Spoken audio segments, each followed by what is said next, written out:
Detroit basketball. They're third on my Central Division NBA preview.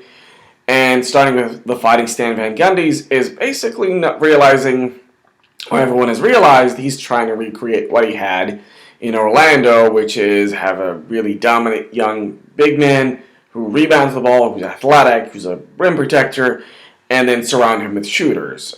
Dwight Howard, Andre Drummond, both can't make free throws. I've already made a video about free throws, I think.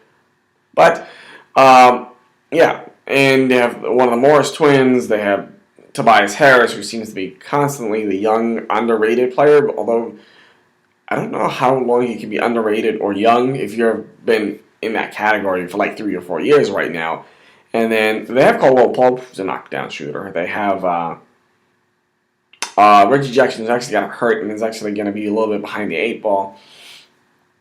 But for the Detroit Pistons, they're really a popular pick to progress forward. And my thinking about them is, while I see the strategy and I like what Stan Van Gundy's doing, I think that this is a team that would not surprise me if they actually fell back, even though I'm currently third. Again, I'm a bigger fan of the Bucks than I am of the Pistons, but even if they do make the playoffs, I don't see them winning around. I mean, I think the top of the Eastern Conference is a lot stronger than it has been in the past, and I could be wrong.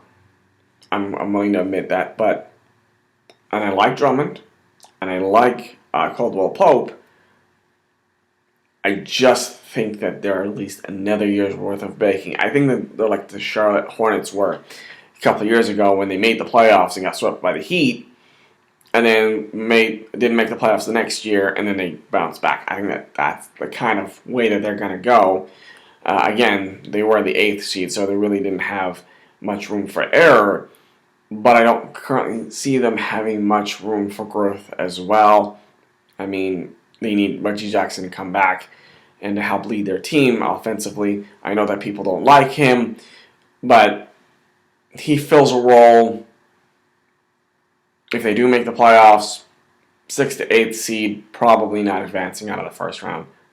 Sorry.